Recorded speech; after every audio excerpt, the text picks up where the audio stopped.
So నమస్కారం గురుగారు. నమస్తే. ఎలా ఉన్నారు? శ్రీమాత్రే నమః. సో శ్రీమాత్రేయే నమః. బాగున్నాను. బాగున్నారా? చాలా చాలా బాగున్నారు. సో ఒక వడ అన్నారు మీరు ఇంతకుముందు. సో దాని మీనింగ్ శ్రీ అంటే అమ్మవారు, ఓకే మాత్రే నమః అంటే జగతిలో ఉండే మాతృత్వానికి ప్రణామాలు. ఓకే ప్రపంచంలో ఉండే మాతృత్వం అది జీవరాశిలో కానివ్వండి, మనసులో కానివ్వండి, పక్షులో కానివ్వండి, అన్నిట్లో ఉండే మాతృత్వానికి వందనాలు. ఓకే సృష్టి విత్తు అంటే సృష్టికి ఉండేటటువంటి మూలం. ఆ మూలానికి అభివందనాలు. చాలా పెద్ద వర్డ్ అది. ఓకే వేదాంత సత్యం అందులో ఉంది. సో ఆదిత్య పరాశ్రీ స్వామి. సో ఆ స్వామికి ముందు ఒక పేరు ఉండే. సో ఏం పేరు? ప్రతి సన్యాసికి ముందు ఒక పేరు ఉంటుంది, బై బర్త్ నేమ్, తల్లిదండ్రులు పెట్టిన. ఓకే సేమ్ నాకు కూడా అంతే. ఏం పేరు ఉండే? నాకు తెలుసు, అంటే మన జనాలకు కూడా తెలియాలి కాబట్టి అడుగుతున్నా. చాలా ఇంటర్వ్యూలో చెప్పిన.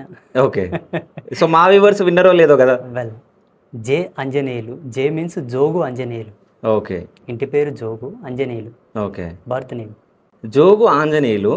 సో ఆదిత్య పరాశ్రీ స్వామిగా ఎందుకు చేంజ్ అయ్యారు? అంటే జోగు ఆంజనేయులు వేరు, ప్లస్ ఇప్పుడు ఉన్న ఆదిత్య పరాశ్రీ స్వామి వేరు. సో అటు నుంచి ఇటు ఎందుకు చేంజ్ అయ్యారు మీరు? ఇది ఆధ్యాత్మిక పరివర్తనం. ఇప్పుడు ఆశ్రమ ధర్మం మారిన తర్వాత నేమ్ చేంజ్ చేస్తారు. ఓకే అది వరకు నార్మల్గా ఉంటుంది, నేను అందరిలాగానే. ఆశ్రమ ధర్మంలోకి వచ్చిన తర్వాత మా గురువు పేరు చేంజ్ చేస్తాడు కంపల్సరీ. ఓకే ప్రతి సన్యాసికి అది ఉంటుంది. ఇప్పుడు చిన్నజేరు స్వామి కానీ, శృంగేరి జగద్గురువులకు కానీ, సన్యాస పరంపరలో ఇది మెయిన్. ఊరు మారాలి, గేరు మారాలి, పేరు మారాలి, గోత్రం మారాలి, జన్మనే మారిపోవాలి. ఓకే అప్పుడైనా పర్ఫెక్ట్ సన్యాసి. సో ఇప్పుడు మీ గోత్రం చేంజ్ అయిందా? మా గోత్రం చెప్పకూడదు, ఓకే చెప్పము. మాది దైవకులంలో ఇప్పుడు అంటే మేము ఉండేటటువంటి పరంపరానుగతంగా ఉండే గోత్రం మాకు ఉంటుంది. ఓకే అది సీక్రెట్గా పెడతాం మేము. అంటే మీ గోత్రం అంటే ఇన్ని రోజులు అంటే జోగు ఆంజనేయులుగా ఉన్నప్పుడు గోత్రం వేరు, అంటే మమ్మీ డాడీ త్రూ వచ్చిన గోత్రం ఉంటుంది. సో ఇప్పుడు ఏంటంటే అంటే ఇక్కడికి వచ్చిన తర్వాత గోత్రం కూడా చేంజ్ అవుతుంది. సో అంటే మీ కమ్యూనిటీ అనేది ఒకటి ఉంటుందా? కమ్యూనిటీ కాదు, ఓకే పరంపరానుగత పీఠ పరంపరను బట్టి ఉంటాయి. ఓకే ఇప్పుడు శ్రీ వైష్ణవ పరంపరలో విష్ణు గోత్రం అనుకుంటారు, ఓకే శైవ పరంపరలో శివ గోత్రం అనుకుంటారు. మాది శాక్తేయం కాబట్టి శక్తి పరంపర, స్త్రీ విద్య కాబట్టి మాకుండే గోత్రం ఒకటే. తో దాన్ని చెప్పకూడదు. ఓకే పేరైతే శ్రీ శ్రీ శ్రీ ముగ్గురమ్మలలాగా ఆదిత్య పరాశ్రీ. ఓకే సో మీ ఏజ్ ఎంత స్వామి? 1994 1994 పుట్టింది. సో ఒక 29 అనుకోండి మీ ఏజ్. ఉండొచ్చు. ఇంత చిన్న ఏజ్లో మీరు స్వామీజీగా అవ్వడం ఎందుకు, అంటే సన్యాసిగా ఎందుకు చేంజ్ అవ్వాలనుకున్నారు అసలు? దానికి రీజనే లేదు అసలు. రీజన్ ఉంటుంది పక్క. ఇప్పుడు 15 ఏళ్ళ పిల్లాడు ఒక అమ్మాయికి లవ్ లెటర్ రాసిండు. ఓకే ఆ వయసులో అబ్బాయి రాయొచ్చా? ఎంత వయసు? చిన్న వయసు కదా. ఓకే ఎందుకు రాసావు అని అడిగితే ఆ హార్మోనల్ ప్రభావం, అది ఆయనకు ఆ ఫీలింగ్స్ వచ్చినాయి, రాశాడు. భావన కలిగింది, రాసి. ఓకే నాకు చిన్నగా ఉన్నప్పటి నుంచి దేవుళ్ళు అంటే పిచ్చి. దేవుడు ఏ దేవుని చూసినా పిచ్చి ఉంటుండే బాగా. అమ్మవారు అంటే ఇంకా పిచ్చి. ఓకే సో అట్లా వెళ్తూ వెళ్తూ వెళ్తూ ఉండగా సర్టన్ ఏజ్ వచ్చిన తర్వాత దైవలిఖితం ప్రకారంగా ఈ సంవత్సరం ఈయన కంప్లీట్గా స్పిరిచువల్లోకి రావాలని రాసి ఉందేమో బ్రహ్మరాత. 16వ ఏట వచ్చాను నేను కంప్లీట్గా. ఓకే 16 సంవత్సరాల ఏజ్లో మీరు రావడం జరిగింది. ఓకే 16 అంటే ఇప్పటికీ మీరు 13 సంవత్సరాలు అవుతుంది మీరు ఇక్కడ సైడ్ వచ్చి. మేబీ సో 16 సంవత్సరాలు అయింది. ఎందుకు ఇక్కడ నుంచి అంటే ఆంజనేయులుగా ఉన్నప్పుడు నీవు ఆదిత్య పరాశ్రీ ఎందుకైనా అంటే నాతో ఆన్సర్ లేదు. ఓకే అంటే ఇది అడగకూడదు కూడా యాక్చువల్లీ, ఎందుకంటే ఇది ఒక అతీతమైనటువంటి భావనాత్రయం. ఇది మీకు అర్థం కాదు. ఓకే ఇప్పుడు ఒక అబ్బాయి ప్రేమ చేత మాకు అర్థం చేయాలి అది. అదే ఒక అబ్బాయి ప్రేమ చేత పిచ్చివాడు అవ్వచ్చు. ఎందుకైనావురా అంటే ఏం చెప్తావు? ప్రేమ. అమ్మాయిని లవ్ చేసినా కాబట్టి పిచ్చోడైనా అని చెప్తాడు.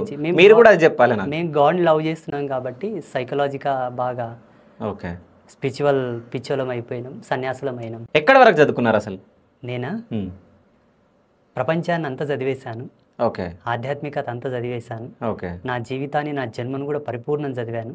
ఓకే మీరు అనుకున్న చదువు ప్రకారంగా అయితే 5వ తరగతి చదివాను. ఓకే నేను అనుకున్న చదువు ప్రకారంగా 5వ తరగతి చదువుకోవడం జరిగింది. సో 5వ తరగతి తర్వాత ఎందుకు మానేయాలి అనుకున్నారు? పేదరికం. మేము చాలా పేదోళ్ళము. పనిచేస్తే తప్ప పొట్ట నిండేది కాదు. ఓకే మా తల్లిదండ్రులకు 7గురు సంతానం. అందరం పనిచేస్తుండే, మొత్తం అందరం. మా తండ్రి గొప్పతనం ఏంటంటే అందరినీ కొంత కొంత చదివిపించిండు. అక్షర జ్ఞానం ఉంటే మంచిదని చెప్పేసి. కనీసం ఒక బస్సు పేరన్న గుర్తుపట్టేటట్టు ఉండాలి నా పిల్లలు. సిగ్నేచర్ చేయనికన్నా రావాలి, మరీ వేలిముద్రగాలు అనిపించుకోకుండా అని చదివిపించిండు అందరినీ, అందరం పని చేస్తుంటుంది. ఓకే. ఇక నా ఏజ్ వచ్చిన తర్వాత నేను కొంచెం పెద్దగా అయినాక నువ్వు కూడా పని చేస్తే 10 రూపాయలు వస్తాయి పాకొడుకు అని బొంబాయికి తీసుకుపోయాడు. ఓకే. ముంబైలో జాబ్ చేసారు మీరు? జాబ్ కాదు, పని, లేబర్ పని. ఆహా, ఓకే. మట్టి ఎత్తడం, గటర్ మోర్లు తీయడం, డ్రైనేజ్ క్లీన్ చేయడం. ఓకే. సో ఆ పని చేసిన మీరు అంటే ఆధ్యాత్మిక అంటే ఎక్కువ మీకు భక్తి ఎక్కువ ఉంది అని చెప్పడం జరిగింది. ఇంట్లో ఎవరన్నా ఎక్కువ పూజలు చేస్తుండేనా మీ ఇంట్లో? మా తాత ముత్తాతల కా నుంచి మరి జోగిని పరంపర, మా అవ్వ కానీ వాళ్ళ తల్లి కానీ అట్లా. ఎల్లమ్మ తల్లికి ఇప్పటికి మా ఇంట్లో బాండువాలు ఉంటాయి, చాలా గొప్పగా పూజలు చేస్తారు. మా బిజవారంలో మా ఏదైతే ఏరియా ఉందో ఆ ఏరియా వాళ్ళు అందరూ కూడా ప్రతి సంవత్సరానికి ఒకసారి మా ఇంట్లోనే వచ్చి అందరు పూజలు చేసిపోయేది. ఓకే. నేను చిన్న ఉన్నప్పుడు పూజల్లో కూడా ఉంటుంటే అప్పుడప్పుడు. సో అంటే మీరు వేదాలు ఏమైనా నేర్చుకున్నారా? యోగులకు వేదాలతో పని లేదు. ఓకే. ఋషులు కానీ, యోగులు కానీ, సిద్ధులు కానీ వాళ్ళకు వేదాలతో పని లేదు. బ్రాహ్మణులకు సిద్ధాంత పటిమలో ఉండే వాళ్ళకు వేదాధ్యయనం అవసరం. లైక్ ఒక స్టడీ ఎవరికి అవసరం అంటే ఉద్యోగం చేసే వాళ్ళకు స్టడీ అవసరం. జీవితమే చదివినోనికి ఉద్యోగంతో పని ఏముండదు చెప్పండి. వేదం అనేది మా యొక్క ప్రత్యక్ష ధర్మం, దాన్ని చదవాల్సిన అవసరం లేదు. వేదం అంటే ఏందో తెలుసు, దాని మూలం తెలుసు, దాని తత్వం తెలుసు. దాని మూలం ఎక్కడి నుంచి? వేదం అనంతం. యూనివర్సల్ కోర్ లాంగ్వేజ్ ఇస్ వేద. ప్రపంచంలో ఉండే శబ్దార్థాలకు మూలం ఒక లిపి ఏదైనా ఉందంటే అది వేదాస్ మాత్రమే. ఖగోళంలో అనంత కోటి బ్రహ్మాండాలలో ఉండేటటువంటి లాంగ్వేజ్ సీక్వెన్సెస్ ఏవైతే ఉన్నాయో దట్ ఈస్ ద వేద. దాన్ని డీకోడ్ చేసి కానీ మనం రాస్తే వేదాలే వస్తాయి. అవే మనకు ఉండేటటువంటి ప్రామాణికమైనవి. వేదం లేని ప్రపంచంలో ఏ నాదం లేదు. ప్రతి పలుకులో వేదం యొక్క మూలం ఉంటుంది. అది పిట్ట కానీ, కాకి కానీ, గాడిది కానీ, ఎద్దు కానీ, మనిషి కానీ, ట్రైన్ హార్న్ కానీ, ఎవ్రీ సౌండ్, ప్రతి రాతలో, ప్రతి శబ్దంలో వేదం యొక్క మెలకువలు ఉంటాయి. వేదం అనంతం, అవ్యాజం. దాన్ని చదవడం కన్నా దాని నీతి తెలుసుకోవడం ఉత్తమం అని నేను అనుకుంటాను. తెలుసుకున్నాం వేదం అంటే ఏందో తెలుసుకున్నాం. వేదాన్ని కంప్లీట్గా స్టడీ చేయాలంటే 45 years పడుతుంది. సో ముంబైలో మీరు జాబ్ కూడా చేయడం జరిగింది? జాబ్ కాదు, పని. లేబర్ పని అంటే ఏమేమి పనులు చేస్తుండే మీరు? జనరల్గా ఇప్పుడు లేబర్ బయట ఏం చేస్తారు? డ్రైనేజ్ క్లీన్ చేయడం, మట్టి పని చేయడం, సిమెంట్ బ్యాగ్స్ ఎత్తుకోవడం, బ్రిక్స్ పని చేయడం. ఓకే. సో ఆ పని చేసిన వ్యక్తి ఇప్పుడు ఎంతోమందికి అన్నాన్ని కలిగిస్తున్నాడు, అవునా? సో అది ఎట్లా సాధ్యమైంది? అన్ని డబ్బులు ఎక్కడి నుంచి వస్తున్నాయి? ఆశ్రమం పెట్టడానికి డబ్బులు ఎక్కడి? ఆడ డబ్బులు ఏడున్నాయి. ఓకే. డబ్బులు ఏంది ఆశ్రమం వస్తుందా? రాదు. మరి ఎవరైనా బియ్యం తెచ్చిస్తారు, కొందరు పప్పు తెచ్చిస్తారు, నూనె తెచ్చిస్తారు. ఎవరి మనసు వాళ్ళది. భక్తుడు భగవంతునికి కనెక్ట్ అయినప్పుడు కొలతలు చూడడు, కనెక్ట్ అవ్వాలంతే. ఓకే. సో అక్కడ నాతో కనెక్ట్ అయిన వాళ్ళు ఉన్నారు, నా మాట చేత, నా యొక్క వాళ్ళకి చేసిన బ్లెస్సింగ్ చేత. ఓకే. అమ్మవారితో కనెక్ట్ అయిన వాళ్ళు ఉన్నారు. సో ఈ మధ్యలో ఈ సోషల్ మీడియా మాధ్యమంగా చాలా మంది దగ్గర అవ్వడం జరిగింది. అంతకుముందు ఎవరికి తెలియదు, అక్కడ పీఠ ఉన్నట్టు నేను ఉన్నట్టు ఎవరికి తెలియదు. ఓకే. ఎవరో మీ బోటి పెద్ద మనిషి సోషల్ మీడియాలో గుంజుకొచ్చాడు నన్ను. ఓకే. ఇప్పుడు వాళ్ళకి తోచింది వాళ్ళు తెచ్చిస్తున్నారు. మొన్న పోయిన సంవత్సరం ఒక ఆయన ఒక కారు కూడా గిఫ్ట్ చేశాడు పాపం. ఓకే. చల్లగా అమ్మ కృపతోటి నేను 100 హ్యాపీగా ఉండు. అంతకుముందు ఒక ఆయన చిన్న కారు ఇచ్చిండే, ముంబైలో ఉన్న ఆయన. ఓకే. సో దాంట్లో ట్రావెల్ బాగా ఇబ్బంది అవుతుండే, లాంగ్ జర్నీ పోవడం. నేను హరిద్వార్ ఆల్ ఇండియా సాధు సంత్ పరిషత్ మీటింగ్లో పాల్గొన్నప్పుడు ఆయన నన్ను చూసాను. ఆ కారులో నుంచి వచ్చేటప్పుడు చూసి గురూజీకి పెద్ద కారు ఇస్తే బాగుంటుందేమో అనుకొని ఇచ్చాడు, ఆయన ట్రస్ట్కి ఇచ్చాడు. ఓకే. సో అట్లా ఇప్పుడు వాళ్ళ వ్యక్తిగతమైన విషయం అది. ఎక్కడి నుంచి వస్తున్నాయి అంటే నేనేం చెప్పలేను దాంట్లో. సో ఎక్కడి నుంచి వస్తున్నాయంటే చెప్పలేరు. ఏమని చెప్తాను చెప్పి? నేను వెళ్ళి దోసుకొస్తానా, దొంగతనం చేస్తానా, వాళ్ళని అరేంజ్మెంట్ చేస్తానా, లేకపోతే పూజల పేరిట ఏమైనా శక్తిపాతం చేసి ఇది చేస్తానంటానా? మీరు అడగండి, నా వ్యూస్ని అడగండి. అక్కడ వచ్చిన వాళ్ళు తిడతా నేను ఇంకా భక్తులని చాలామంది. నా వీడియోస్లో అవి ఎక్కువ శాతం అవే ఉంటాయి. కొంతమంది నన్ను ఇబ్బందిగా కూడా అన్న మాటలు ఉన్నాయి. స్వామీజీ దగ్గరికి నమ్మకంతో పోతే తిడతాడు, ఏమి ఇవ్వడు, ఏ తాయితో మంత్రం ఇస్తాడు అనుకుంటే ఇవ్వడు అని తిట్టిన వాళ్ళు చాలా మంది ఉన్నారు. ఓకే. స్వామీజీ మంత్రం తంత్రం ఇస్తాడా? మార్కెట్లో అవే ఉన్నాయి కదా ఇప్పుడు. సో మీరు ఇస్తారా అని నా క్వశ్చన్. ఇస్తా. ఓకే. ఏమేమి ఇస్తారు మీరు మీ దగ్గర? ఆయనకు యూస్ అనుకుంటే, ఆయనకు యూస్, దానివల్ల ఆ శక్తి ఆయనకు అవసరం అనుకుంటే ఇస్తాము. సో మంత్రం ఇస్తారు, తంత్రం ఇస్తారు, ఏది అవసరం అంటే అది. సరే, మంత్రానికి ఎంత తీసుకుంటారు, తంత్రానికి ఎంత తీసుకుంటారు? డబ్బులు తీసుకోనని ఇప్పుడే చెప్తే కదా. ఓకే. నేను ఎవరితో డబ్బులు డబ్బులు ఇస్తే తీసుకోరు, కానుకలు ఇస్తే తీసుకుంటారు. కానుక కూడా ఇయ్యరు. గిఫ్ట్ కానుకనే కదా.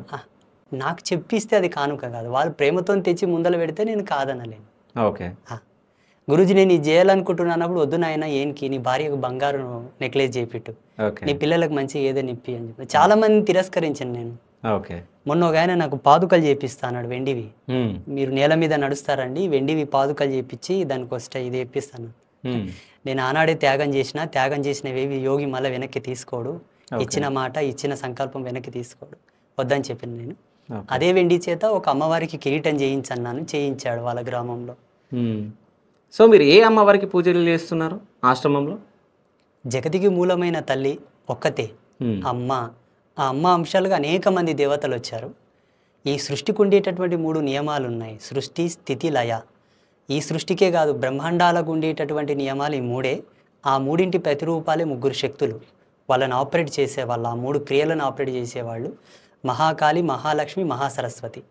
ఆ 3 అమ్మలని అక్కడ ప్రతిష్ఠితం చేసి వాళ్ళ అనుష్ఠానం చేస్తూ లోక కళ్యాణం కోసం. సో ముగ్గురికి డిఫరెన్స్ ఏంది అసలు దేవతలకి? శక్తికి ఒకరు ప్రతినిధి, ఓకే, ఐశ్వర్యానికి ఒకరు ప్రతినిధి, ఓకే, జ్ఞానానికి విజ్ఞానానికి పరిజ్ఞానానికి ఒకరు ప్రతినిధి. ఓకే. ఆ 3 స్టెప్స్లో ఉంటారు కాబట్టి ఒకతే 3గా బాసిల్లుతున్నది. ఆ 3ని ఉపాస్య దేవతలుగా పెట్టుకున్నాను.